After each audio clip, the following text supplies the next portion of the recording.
All right, quickly, I want you to make a decision right now.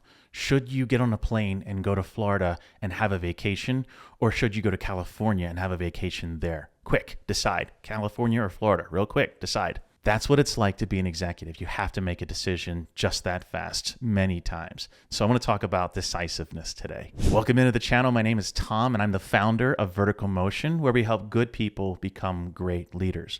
What does that mean? It means I'm looking for authentic, empathetic, audacious people who want to become executives and leaders of industry and business, and maybe even become the CEO of their own organization, where you build culture that works, where you care about more than just shareholder primacy. You care about people, profit, planet, everything else, right? I'm looking for people to become those kinds of leaders, and that's what we've built, is a community and a program to help people become great leaders. If you want to learn more about that, check the link down in the description below. Also, I have a new book, in case you haven't seen it. It's called The Executive Career Handbook, and it's available now on Amazon. And there's a link for that down below. The book explains my whole executive framework process that we use in our Executive Career Accelerator program, very in-depth and detailed, and there's some tools to get you started on your journey into the executive ranks. So with all that out of the way, let's talk about decisiveness today. So one of the things that I've run into several times in my career that frustrates me more than most things do is indecisiveness in a leader who needs to make a decision. And what I found is that people get into this rumination circle that they can't get out of, and they ultimately can't decide their way out of a one-sided paper bag. And so what happens is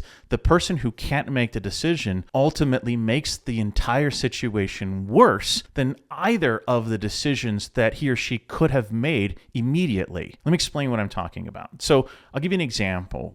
A long time ago, about 20 years ago, I was an engineer and I was building these satellite communication systems for the US Army that were going into Iraq and Afghanistan. And we were building thousands of these terminals. It was a really great project to be a part of. But we had this issue where there was this amplifier. It was a 400 watt amplifier that helped transmit the signal to the satellite. And there were three vendors who built basically the same box. They had the ability to build basically the same thing in terms of, what goes in and what goes out and how much it costs and how long it lasts. They were all basically within a percentage point or two of each other. And the problem is that our VP of engineering could not decide which box to buy. And so it made sense to buy 1,000 of them from one company to get the price break that would come with that kind of volume, as opposed to spreading the order out across multiple vendors. And so in order to get that price break, we had to choose one of these three vendors to work with.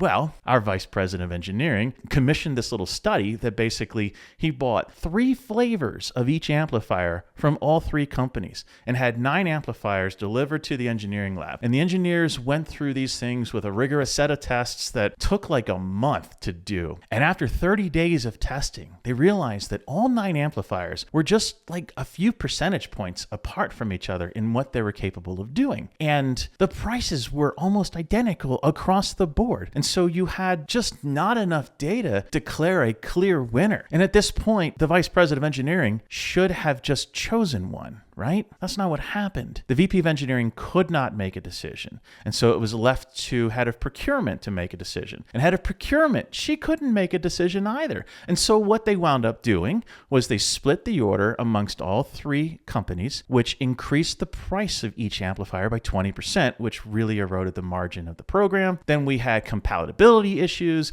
Then we had firmware issues. We had all these issues because we just didn't select one amplifier, right? If it was 10,000 amplifiers, I could see spreading it across multiple vendors, but spreading 1,000 amplifiers across multiple vendors didn't make a lot of sense. And I remember just as a young engineer being frustrated as all hell that these people couldn't decide their way out of a paper bag. I would have chosen any one of them. Probably would have chosen the one with the company that had the most investment in terms of their energy to do well and do right? I would have probably leaned into intangibles to make the decision because the tangibles were all equal. So you have to then go into the intangibles. But if you don't make the decision, you cost yourself the benefit of making any decision at all. I'll give you another example. Think about this. You are at a red light and you're not sure if you should go left or right. You know that you have to turn. You don't want to go forward anymore, but you're not sure if you should turn left or you should turn right. Well, the light turns green. Which way do you turn? At this point, you just pick one. Or you do what indecisive people do and you just sit there at that green light with people honking at you because you can't decide which way to go. And that is a terrible place to be. And nobody wants to follow someone who is indecisive. And so one of the things that we talk about a lot in our program and on this channel is executive presence. Executive presence is made up of lots of things, but the three most important elements of executive presence are communication, decisiveness, and confidence. And decisiveness is the one that really helps people see you as a leader. You can get it wrong and declare, I got it wrong. And that's actually more impressive to people than, I don't know, I'm not sure, maybe this, maybe that, maybe both, maybe neither. That really takes away any perspective of seeing you as a leader, right? If you're not seen as a leader, how can you become one? And so what we do is we teach people how to be decisive in what I like to call throwaway situations. Like, for example, go to a restaurant, look at the menu